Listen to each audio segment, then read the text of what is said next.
MP3028 Inteligencia social por Daniel Goleman. Violencia económica. Supongamos que usted y un extraño reciben $10 que deben repartirse como mejor quieran. Sigamos suponiendo que ese desconocido le ofrece $2, y se queda con los 8 restantes, una propuesta que cualquier economista consideraría muy razonable porque, a fin de cuentas, $2 siempre es mejor que nada. Pero, por más razonable que pueda parecer, la gente suele enfadarse ante tal propuesta y, si lo que se le ofrece no es más que $1, llega incluso a indignarse. Esto es lo que suele ocurrir cuando las personas juegan a lo que los economistas conductistas han denominado ultimatum game, un juego en el que uno de los participantes debe formular propuestas que el otro solo puede aceptar o rechazar y, cuando todas son rechazadas, les deja a ambos sin nada. No es de extrañar que las propuestas económicamente abusivas desencadenen una especie de violencia económica. Muy usado en simulaciones de toma de decisiones económicas, el ultimatum game se ha visto recientemente asociado a la neurociencia social gracias a la obra de Jonathan Cohen, director del Center for the Study of Brain, Mind and Behavior de la Princeton University, que se ha dedicado a investigar lo que sucede en el cerebro de los participantes durante el desarrollo del juego. Cohen es un pionero en el nuevo campo de la neuroeconomía, que se dedica a analizar las fuerzas neuronales que intervienen en los procesos racionales e irracionales de toma de decisiones económicas, un ámbito en el que las vías superior e inferior desempeñan un papel muy importante.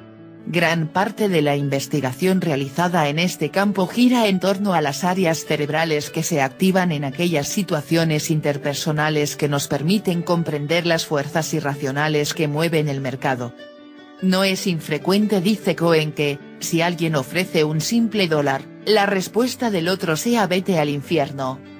Pero ello, según la teoría económica, resulta irracional, porque $1 es mejor que nada.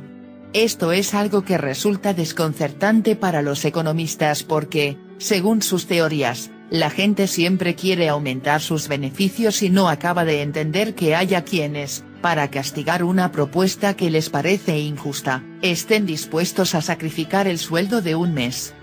Este tipo de enfado es más frecuente cuando el juego tiene lugar en una sola ronda que cuando son varias las rondas que se juegan porque, en este último caso, aumentan las probabilidades de alcanzar un acuerdo satisfactorio. El ultimatum game no solo enfrenta a una persona contra otra, sino que también establece, dentro de cada una de ellas, un tira y afloja entre la vía superior y la vía inferior, es decir, entre los sistemas cognitivo y emocional. La vía superior descansa básicamente en la corteza cerebral prefrontal, esencial para el pensamiento racional. Como ya hemos visto, el área orbitofrontal yace en el fondo del área prefrontal y custodia las fronteras que la separan de los centros que rigen los impulsos emocionales de la vía inferior, como la amígdala, ubicada en el cerebro medio. Observando los circuitos neuronales que operan durante las transacciones microeconómicas que enfrentan a las vías superior e inferior, Cohen ha podido determinar la influencia de la corteza racional prefrontal y diferenciarla de las respuestas irreflexivas del tipo vete al infierno. Características de estructuras de la vía inferior como la ínsula que, durante ciertas emociones, puede reaccionar tan intensamente como la amígdala. El análisis de los escáneres cerebrales realizados por Cohen ha puesto de manifiesto que, cuanto más intensa es la reactividad de la vía inferior, menos racionales son, desde una perspectiva económica, las reacciones de los jugadores y que, cuanto más activa se halla el área prefrontal, más equilibrada, por el contrario, es su respuesta.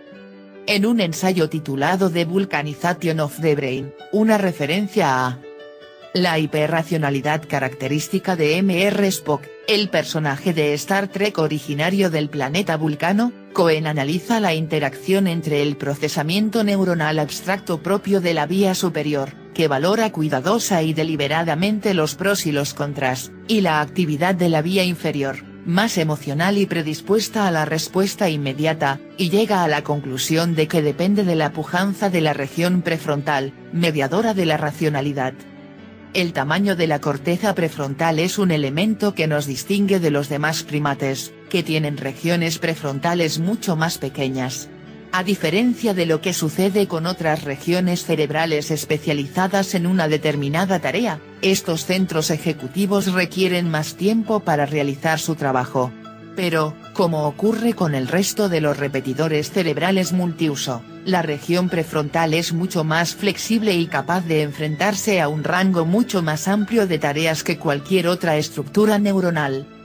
La corteza prefrontal, me dijo Cohen, ha transformado el mundo humano hasta un punto en el que ya nada es ya física, económica ni socialmente igual.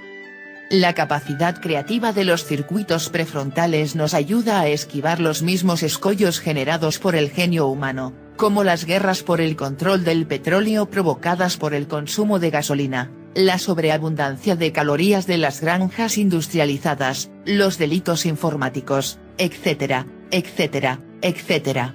Si tenemos en cuenta que muchos de esos peligros y tentaciones se asientan en los deseos más primordiales de la vía inferior ante la explosión de oportunidades de autocomplacencia y abuso proporcionados por la vía superior, nos daremos cuenta de que nuestra supervivencia depende, en gran medida, de esta última.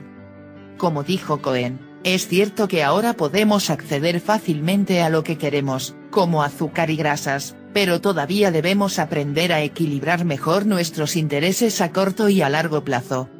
Este equilibrio depende de la capacidad de la corteza prefrontal de decir no a los impulsos, y de negarnos, en consecuencia, una segunda ración de mousse de chocolate, o pensárnoslo mejor, y convertir así una respuesta violenta en otra más amable, en cuyo caso, la vía superior domina a la inferior. Página 79 de 341.